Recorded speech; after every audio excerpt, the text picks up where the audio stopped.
Hey loves, thanks so much for tuning in and thank you for being patient. I know it has been a while since I uploaded a video. Life was super duper hectic and I have finally found some balance so I can start adding YouTube videos to my channel again. So thanks for that. If you're new to my channel, welcome. I'm Chanelle Novosey. Today I'm going to be showing you how to make a dummy cake or a fake cake for your wedding, birthday party, or whatever event that you have. Let's go ahead and get right into the DIY. So I went ahead and I got two cake foams. I have a 10-inch cake foam as well as a 12-inch. I was being cheap and I only grabbed one of the fondants, and I don't believe I have enough to cover both of the cakes. I might just do the 12-inch. If there is enough, then I'll go ahead and do the 10-inch cake foam as well, but we'll see. And you can get your fondant from Joann's. This is easy, ready to roll, already packaged and all of that good stuff. It's not like a small amount. I mean, it's a pretty decent amount of fondant in here. I just don't think it's enough to cover both of these, so I'm gonna just use it for the 12-inch cake stand. And I also have a 20-inch fondant roller, have a 12-inch cake stand, and these 5-inch greasy pillars. You can also get these at Joann's. Now these two items I got from Hobby Lobby. This is a Mr. and Mrs. blinged out cake topper sign. And lastly, you'll be needing a Fondant Smoother. I got this from Hobby Lobby. You can also find them at Joann's. I'm gonna grab some flour. Some people use corn starch, I think it is, or corn flour for their fondant. I'm gonna just use regular flour today, and we're gonna go ahead and get right into the DIY. I'm gonna bring the camera in closer so you can see me work. All right, let's go ahead and get right into it. So first what I'm gonna do is take some flour and just sprinkle it on my table here.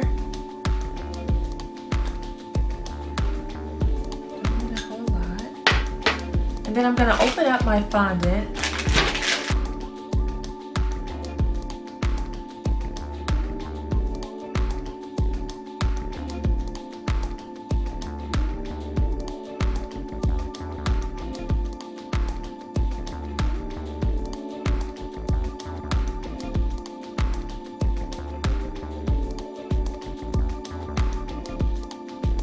Okay, so once your fondant is nice and smooth and laid out, I went ahead and took my cake foam to make sure that I have enough to fit the top and also to smooth out on the sides. Even if it doesn't reach all the way to the bottom, it's fine. I'm going to be putting rhinestone on this, so just using a little bit of water, I'm going to wet my cake foam, and then I'm going to take the fondant roller and place the fondant on top of it.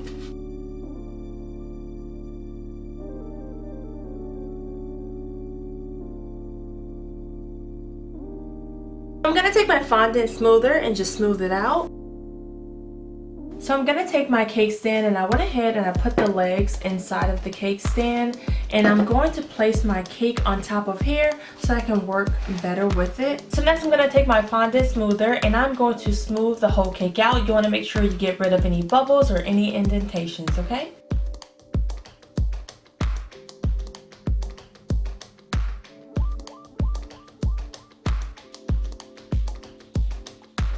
And as you can see, some of the fondant is already just trying to come off naturally, which is awesome. So I'm gonna let it fall and I'm gonna continue to smooth it. You can also get one of those turnable kind of tray things from Joann's as well. I would suggest that. I'm just using the cake stand to use it to smooth out.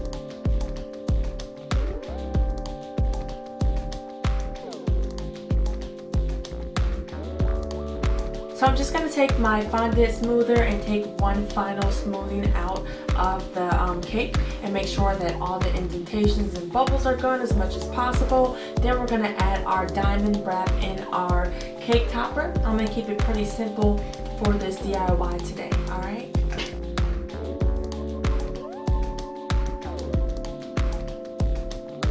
Okay, so I went ahead and smoothed out the cake as much as possible. I'm going to take my diamond wrap, measure around, cut it. We're going to secure it down with some E6000 and add the cake topper. And this is my rhinestone mesh. You can get this from Joann's. So I'm just going to measure all the way around. So I cut it where the circumference of the cake ends. And I want mine to go fairly high around my cake. So I'm just going to measure about here.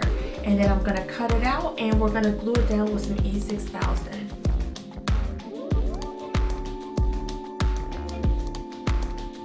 So I'm just gonna take some E6000. I'm gonna add it to the bottom of the cake. And as you guys know, E6000 takes about 24 hours to dry. That's why I chose this, and it's a very strong glue. I would actually use this on the bottom of the cake stand as well to adhere the cake to it. I just think that that would make it stay in place. Now if you're not worried about your cake, you know, sliding off the stand, that's not a problem. Maybe even use hot glue. I just love E6000.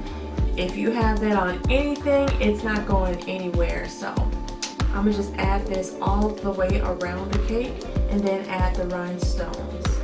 I'm gonna take the wrong side of the rhinestone mesh and add it all the way down on the bottom of the cake. And you also want to make sure that it's even all the way around, so just keep your finger at the bottom to make sure that it's level. You know, fondant is so sensitive, I swear. Like, you touch it, it's almost unforgivable. So make sure not to, you know, touch the top while you're adding your design. Okay, so here's what it looks like once I went ahead and added my bling. We're gonna keep this simple, so I'm just simply gonna add my cake topper. It's a Mr. and Mrs. cake jewelry. You can get this at Hobby Lobby. All right, so I'm gonna center this as best as possible, and I'm just looking for the right place to place it at. Like right here. Just gonna eyeball it and just center it. I think that's pretty good. And press it on in. Boom. There you go. And you can always add more or less to it. It's definitely up to you. I just wanted to keep it simple and not go over the top. So thank you guys so much for watching. If you would like me to make another cake stand, let me know. I definitely can add a 2 or 3 layer cake stand. It's not a problem at all. I just wanted to try this out. This is my first time. It turned out pretty good. I definitely learned a lot of technique. I hope it has helped you out. If you want to keep things very simple and have a little bit of bling, this is definitely the go-to. Thank you guys so much for watching. It's so good to be back. Comment below, let me know what kind of cake stand you would like me to make, and I can try to do so. Thank you guys so much for watching and being patient. And if you are new to my channel, welcome. Make sure that you subscribe. Hit that subscribe button right now. And how can I forget? Thank you so much for over 60,000 subscribers on my channel. You guys are the best. I'm definitely back going to be bringing you some wonderful DIYs very, very soon. Stay tuned for that, as well as some fitness things, as well as eating. I'm trying to get in shape. My birthday's coming up next month, or in November. It's already November, but my birthday is going to be in a few weeks here, and I definitely am working on getting my body in shape. I've lost quite a bit of weight. I want to share that with you guys. Please stay tuned for many, many videos to come, and until next time, I'll see you all later. Have a blessed day. Make sure you subscribe. Bye.